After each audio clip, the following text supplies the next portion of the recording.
Assalamualaikum warahmatullahi wabarakatuh. Hari ini pertemuan yang ke-7 mata kuliah Technopreneurship. Hari ini membahas tentang analisis kinerja keuangan perusahaan. Oke, analisis kinerja keuangan perusahaan itu dia gambaran kondisi keuangan perusahaan dalam satu periode, menyangkut aspek penghimpunan dana maupun penyaluran dana. Nah, itu biasanya diukur dengan indikator cukupan modal, likuiditas, dan profitabilitas.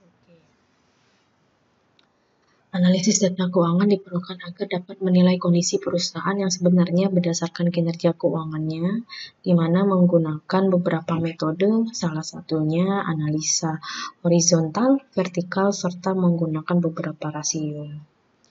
Oke, analyzing financial statement involves itu salah satunya dia ada karakteristik, ada comparison base sama tools of analysis. Oke. Untuk analisis horizontal biasanya disebut juga dengan trend analysis, di mana metode analisis di mana analisis horizontal itu biasanya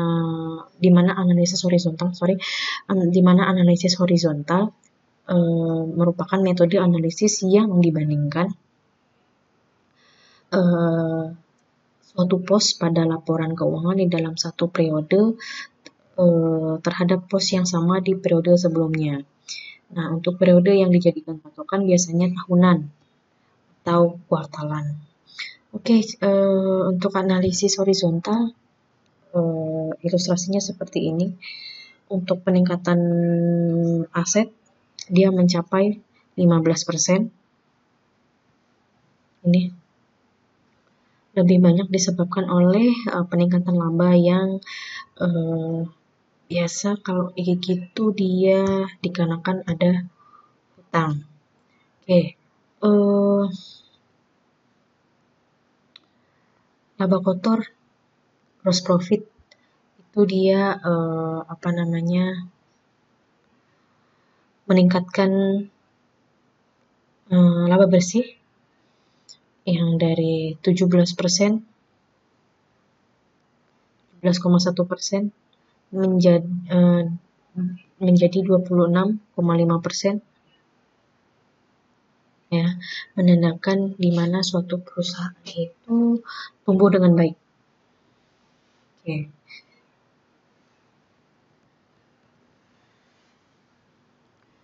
Ini untuk analisis horizontal. Ya, alokasi dananya ditahan, alokasi labanya ditahan yang dimana meningkat menjadi 38,6%.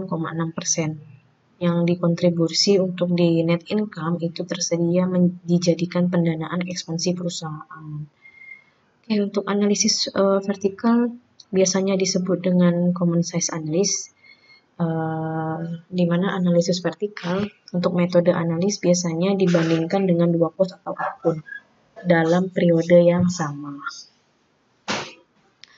Untuk analisis vertikal dia ada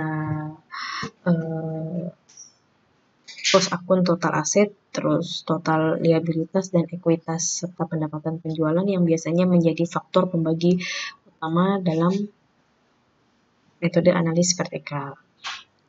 Oke, untuk analis vertikal dia ada ilustrasinya seperti gambar yang di samping di tahun 2008 sama di tahun 2009. Nah, untuk di total liabilitas dan ekuitas di mana dari 32,9% menjadi 39,7%.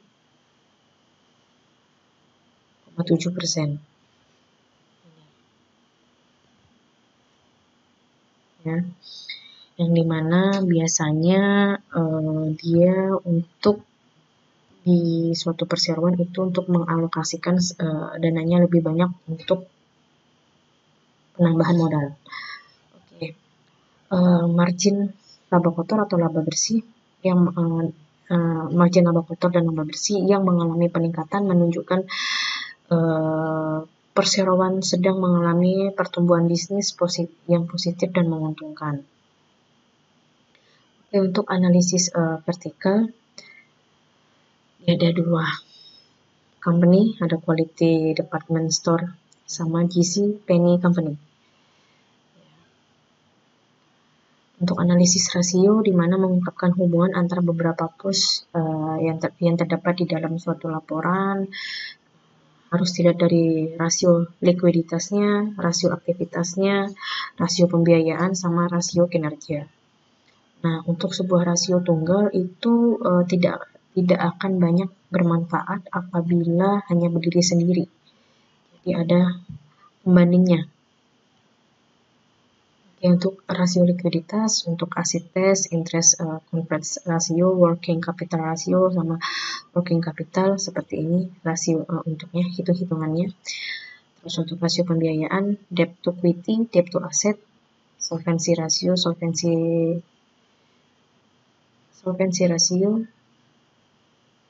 habis itu aset turnover, average collection period, inventory turnover, sama inventory.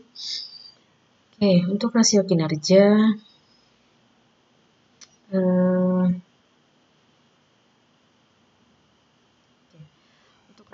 untuk rasio kinerja itu salah satunya ada ROA, ya, cash ROA-nya, net profit margin-nya. Nah, evaluasi rasio keuangan itu dia melihat rasio keuangan si perusahaannya, ada perubahan kah atau tidak, dari segi kinerjanya seperti apa, terus rasio pembiayaannya seperti apa, rasio aktivitasnya, perubahannya seperti apa, dari segi kinerjanya bagaimana. Oke. Introduction the DuPont System for Financial Analysis. Oke. Kalau DuPont System itu dia dikenal tahun 1919. Nah, untuk di DuPont System, dia di profit margin-nya dia gimana caranya mengendali keuangannya itu sebaik mungkin, yang dimana untuk profit margin si perusahaannya itu harus memperoleh laba sebesar-besarnya, dimana segala usaha untuk meningkatkan sebuah laba itu si perusahaannya memonitoring laba yang didapat. Nah, di mana yang suatu indikatornya bernama rasio profit margin. Nah, untuk rasio profit margin itu merupakan nilai perbandingan antara total penjualan perusahaan terhadap laba bersih, di mana profit margin itu gunanya untuk mengetahui kemampuan perusahaan dalam mendapatkan laba. Nah, untuk analis DuPont itu ROE-nya perusahaan bergantung pada efisiensi operasi atau profit margin-nya, terus efisiensi penggunaan asetnya, di mana untuk analisis DuPont dengan meningkatkan efisiensi operasi atau efisiensi aset, maka ROE perusahaannya akan meningkat.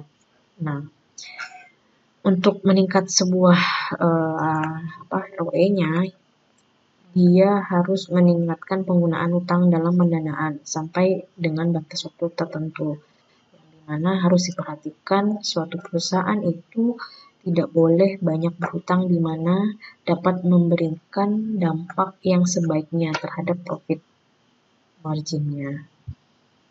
Oke, hari ini cukup sampai di sini. Ketemu minggu depan sama saya. Assalamualaikum warahmatullahi wabarakatuh.